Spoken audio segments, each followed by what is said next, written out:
오늘 소개해 드릴 책은 우리 김용석 씨의 라이프 트렌드 2022라는 책을 소개해 드리도록 하겠습니다. 위드 코로나가 되고 하면서 저희들의 소망이 예전의 일상으로 돌아가자라고 하는 것인데, 예전에처럼 사실은 이제 우리가 돌아갈 수는 없는 것 같고요.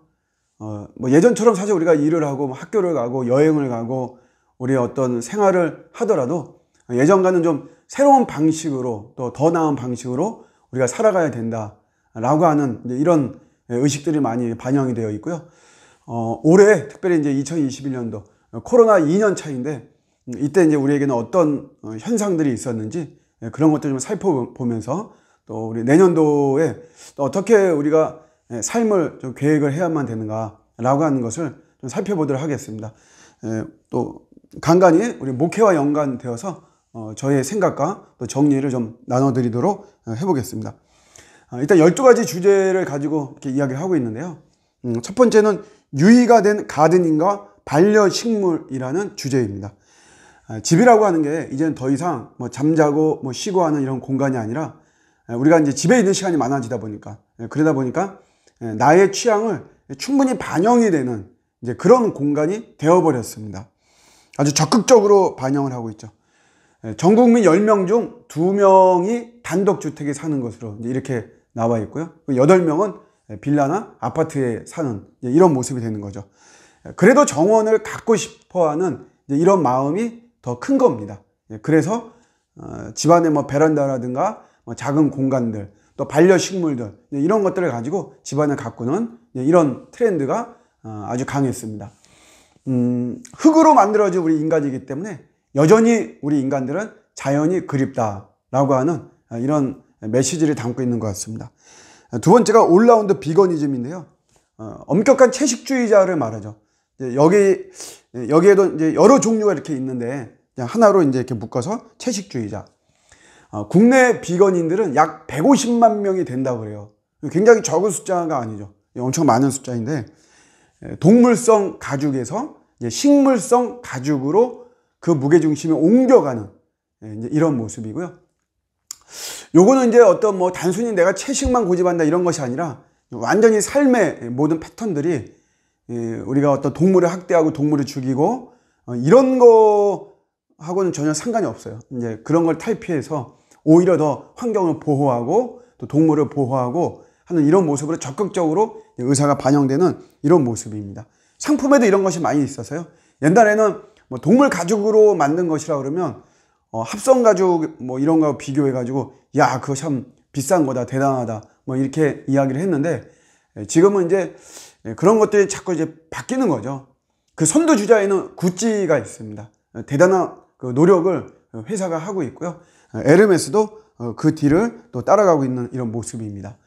우리에게 주는 메시지가, 나만 잘 살자 이런 것이 아니고, 우리가 이렇게만 동물을 죽이고 뭐 해서 결국 우리한테 피해가 온다는 거죠. 이 코로나도 다 그런 거 아니겠어요? 1년에 가죽으로 만들기 위해서 동물들을 10억 마리를 죽여야만 된다라고 하는 이런 현실 속에서 이런 식으로 나가다 보면 결국 우리 모두가 다 공멸할 수밖에 없는 것이다. 이런 의식들이 굉장히 많아진 거죠. 그래서 함께 잘 살자라고 하는 이런 트렌드를 반영하고 있고요. 이런 흐름에 우리 교회가 주목해야 되는 거죠. 원래 우리 교회의 신학이 함께, 더불어, 서로, 공동체, 이런 게 우리의 신학이고 우리의 교리인데, 우리 교회가 좀 더 이런 쪽에 주목을 해야 된다라고 하는 이런 생각입니다. 세 번째가 럭셔리의 새로운 조건, 리페어라고 하는 것인데요.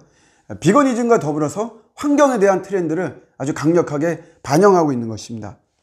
수리하지 못하는 것은 럭셔리가 아니다라고 하는 거죠.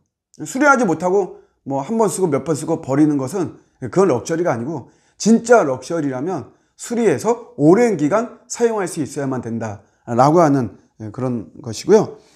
이것은 그런 기업들이 우리 소비자의 재정을 좀 생각해서 이렇게 만든 정책이 아니고, 환경에 대한 가치를 소비에 반영하고 제품에 반영한다라고 하는 그런 의미를 담고 있습니다. 이제는 더 이상 생태 신학이라고 하는 것이 소수자의 목소리가 아니고 우리 교회가 좀 더 근본적으로 성찰하면서 깊이 있게 관여해야 되는 그런 문제라는 것을 우리가 볼 수 있습니다. 네 번째는 멀티버스입니다. 세계관 놀이와 메타버스, 그리고 디지털 휴먼. 제 개인적인 느낌은 이거 도대체 어디까지 배워야만 되나. 뭐 저 같은 나이에 겨우겨우 이렇게 IT를 막 따라가고 막 그러는데, 이런 메타버스, 물론 시작이 된 지는 약 30년 됐습니다. 그런데 유독 올해 2021년도에 유독 많이 언급이 되고 떴는데, 도대체 어디까지 따라가야만 되고 얼마나 배워야만 되는가. 사실 막막한 좀 그런 영역입니다. 메타버스는 가상 공간으로 확장한 초월적인 세계를 말하고요. 모든 것이 내가 설정한 새로운 자아가 가능한 거죠. 옛날 싸이월드에서 조금 맛을 봤지만 그거하고는 근본적으로 또 격이 다르고 질이 다른 그런 가상 공간입니다. 현실에 만족할 수 없는 이런 우리들의 모습들이 이 가상 공간에 잘 반영이 되기 때문에 관심을 많이 끌고 있습니다. 지역교회가 이제는 이 가상 세계에서, 메타버스 속에서의 교회와도 경쟁해야 되는 것은 아닌가라고 하는 좀 그런 염려가 들기도 합니다. 다섯 번째는 디지털 자산과 NFT, CBDC, 그리고 이미 시작된 현금 없는 사회. 내용은 이런 겁니다. 아날로그는 원본이 확실하죠. 카피하는 거하고 구분이 됩니다. 그래서 자산이 될 수가 있죠. 그런데 디지털은 카피한 거하고 구분이 되지가 않습니다. 원본의 가치 부여가 어려운 것이죠.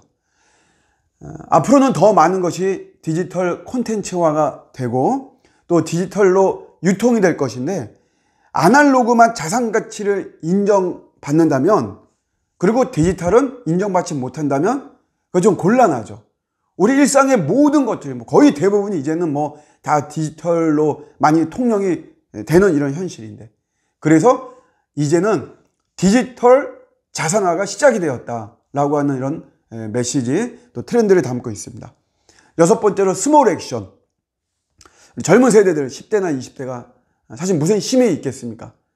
그래서 너희들이 무슨 세상을 변화시키겠냐, 이런 질문에 이들이 이렇게 대답을 하죠. 맞습니다. 우리는 세상을 변화시킬 그런 힘이 없어요. 그렇지만 내가 세상을 바꾸는 어떤 거창한 비전보다도 내 주변, 내가 살아가고 있는 이 지역, 내 영역, 내 발걸음 흔적이 있는 곳, 그곳은 내가 바꿀 수 있다라고 하는 그런 마음을 표현한 것이죠. 대표적인 게 이제 돈줄 내기라고 하는 것이거든요. 돈으로 혼줄을 낸다라고 하는 거죠. 물건을 막 팔아주는 것이에요. 우리가 잘 알다시피 어떤 치킨집 사장님, 홍대에서 치킨집 하시는 분이 어떤 형제가 5,000원만 가지고 치킨 사 먹을 수 있냐고 여러 군데 치킨점에서 거부를 당했는데, 이 사장님이 치킨을 줬죠. 그걸 넉넉하게 주고 다음에도 또 오라고 그러고. 그래서 이 형제들이 너무 고마워가지고 프랜차이즈 본사에다가 이 스토리를 이야기하고, 이게 이제 온라인에 타다 보니까 많은 사람들이 거기에 주문해주고, 또 물건은 내가 받지 않더라도 돈이라도 보내고 막 이래서, 또 이분은 또 그걸 가지고 그 수익금 중에 600만 원을 또 이제 기부를 하고, 이런 어떤 선순환의 모습이 나타났습니다. 착한 사람을 응원하고 선한 사람들이 반드시 돈을 벌어야 된다라고 하는 우리 젊은 세대들의 마음 표현을 우리가 알 수 있는 것이죠. 사람들은 언행일치를 눈여겨본다는 것을 좀 주목해야만 됩니다. 우리 교회가 여러 가지 좋은 말들 많이 하죠. 사랑과 희생과 이런 것들 많이 이야기하지만 정작 삶이 일치하지 않는 이런 모습들을 보면서 세상이 많이 실망하고 있는 이런 현실 속에서 이것도 주목해야만 되는 것입니다. 일곱 번째로 언리미티드 스타일이죠. 규칙과 경계가 없는 것이에요. 예전에는 딱 명확했잖아요. 스포츠와 연관된 옷은 우리 운동할 때만 딱 입고, 잠옷은 잠잘 때만 입고. 그런데 요즘은 스포츠 같은 이런 옷이 그냥 우리 일상의 옷이 되고, 심지어는 잠옷을 입고 돌아다니는 이런 모습을 저도 좀 이렇게 보게 됩니다. 테니스를 치지 않아도 테니스 스커트를 입고 다니고요. 레깅스는 이제 더 이상 어떤 그 속옷 개념이 아니고 오히려 이제 등산복이 되기도 하고, 코로나로 인해서 수영복을 입을 기회가 줄어들자 이 수영복이 오히려 이제 일상복이 되는 이런 모습입니다. 경계가 또 구분이 이게 무너진 거죠. 교회도 여러분 본교의 개념이 굉장히 많이 희박해졌습니다. 내가 소속은 A교회에 있고 봉사는 B교회에 가서 하고 헌금은 C교회에다 헌금을 하는 이런 모습. 어쨌든 많이 경계가 허물어지는 이런 트렌드를 반영하고 있습니다. 여덟 번째가 클러터 코어와 맥시멀 리스트, 잡동사니가 어때서 라는 제목인데요. 지난 10년 동안 미니멀 라이프가 대세였죠. 사실은. 그러나 이제 여기에 대해서 반기를 드는 사람들이 늘어났습니다. 경험을 자랑을 했는데 코로나로 인해서 이동이 불가하면서 이제는 경험보다도 물건을 자랑하는 이런 상황이 연출이 되었습니다. 아울러서 사람들이 깨닫는 거죠. 정작 미니멀 라이프가 필요한 거는 물건을 줄이는 것이 아니고 내가 부적절한 어떤 인간관계, 과도한 인간관계, 사회활동 이걸 줄이는 것이 미니멀 라이프다라고 하는 것을 깨닫게 된 것입니다. 아홉 번째가 강력한 욕망이 된 셀프 행복. 믿을 것은 나뿐이다. 재난의 상황입니다. 여기에서 사람들은 종교를 찾을까요? 가족을 찾을까요? 우리 대한민국은 종교도 찾지 않았고 가족도 찾지 않았습니다. 운세, 타로, 점성술, MBTI 이런 거에 대한 관심이 폭발적으로 코로나 기간에 늘어났습니다. 결국 믿을 거는 나 자신뿐이라는 생각이 지배적인 것이죠. 나는 어떤 성격인가? 나는 어떤 정체성을 가지고 있고 나는 어떤 운을 가지고 있는가? 사람들이 여기에 굉장히 관심을 갖게 되는 이런 모습. 희생하지 못한 교회에 대해서 등 돌린 이 비신자들의 마음을 어떻게 되돌릴 것인가? 우리 교회의 고민이고 숙제입니다. 열 번째, 오염 엘리트. 탄소 배출 절감을 위한 노력은 모두가 해야 되는 것이 아니라 사실은 상위 10%에 있는 사람들이 해야 되는 것이다 라고 하는 것을 예리하게 지적을 하고 있습니다. 이 상위 10%의 사람들이 환경을 오염시킨다는 것이죠. 우리 한국은 국가별 탄소 배출량 세계 10위 안에 듭니다. 1인당 탄소 배출량도 최상위권이고요. 도시별 순위로 따지면 대한민국의 서울이 1위입니다. 1위. 한국은 오염 엘리트 국가입니다. 그렇기 때문에 이제 개발이 최고가 아닙니다. 개발에 환장한 사람들에게 교회가 브레이크를 걸어야만 됩니다. 거기에 편승하지 말고. 이런 깨달음을 주고요. 11번째, 크래프트 소비. 어디까지 가능할까? 개인적으로 많은 어떤 통찰력을 얻었는데요. 크래프트는 손으로 공들여서 만든 수공예나 오랜 숙련된 기술로 이렇게 해석할 수 있는 거죠. 대규모 공장에서 대량 생산하는 그런 것에 반대 의미로 쓰이고 있죠.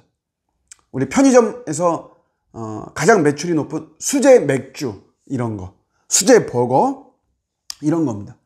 한국에서도 이런 크래프트 이런 것이 이제 많이 막 뜨고 있어요. 크래프트 콜라가 있습니다. 과연 우리 한국에서도 크래프트 콜라가 뜰까? 좀 관심이 많이 되고 있습니다. 우리 크래프트 정신은 도전이죠. 완성도를 위해 시간과 노력을 아낌없이 투자한 장인들의 가치를 존중하는 사람들이 많이 늘었습니다. 우리가 설교도 그렇습니다. 남의 설교에 기웃거리지 말고 수제 설교를 위해서, 크래프트 설교를 위해서 한 땀 한 땀 이렇게 땀 흘리는 이런 무명의 목사님들을 응원하고요. 모든 시작이 크래프트였다는 것을 우리는 늘 기억해야만 되는 것입니다. 마지막으로 ESG 워싱과 ESG 쇼잉이라고 좀 생소하죠. 저도 이제 이 책을 보면서 처음 들었고 이 트렌드 책이 이런 용어가 있었구나 이런 거를 굉장히 많이 제가 접했고요. 사실 좀 앞서 나가는 것이기 때문에 그렇지만 우리가 세상을 볼 수 있는 그런 충분한 책입니다. 환경, 인바이러먼트, 사회, 소셜, 또 지배, 가버넌스 요 세 가지를 이렇게 뜻하는 것이고요. 투자의 큰 손들이 사회적이고 환경적으로 해가 되는 물건을 제조하는 기업에 투자하지 않는다는 것이에요. 무조건 돈이 된다고 해서 이 투자가들이 막 투자하는 것이 아니라는 거죠. 우리 한국만 하더라도 석탄 발전을 여전히 하고 있는 한국전력과 또 담배를 판매하고 있는 KTNG 이런 데는 이제 투자 배제 리스트에 올라와 있다 이것이에요. 우리가 이런 것을 보면서 교회는 생태와 환경에 더 적극적으로 표현해야 되고 그런 어떤 복음의 중심에 우리가 있어야만 된다라고 하는 것을 깨닫게 됩니다. 아무쪼록 이 책을 통해서 올해 우리 트렌드가 이제 이랬고 또 내년도에도 이런 트렌드가 계속해서 이어질 것이다 라고 하는 것을 보면서 또 세상은 이렇게 돌아가는구나 이러면서 우리가 이런 세상 속에서 이 세대를 본받지 말고 저희는 더 말씀 중심으로 이렇게 온전하게 살아가는, 이러려면 이제 이런 트렌드를 알아야만 되는 거죠. 이런 도움이 되었으면 좋겠습니다. 감사합니다.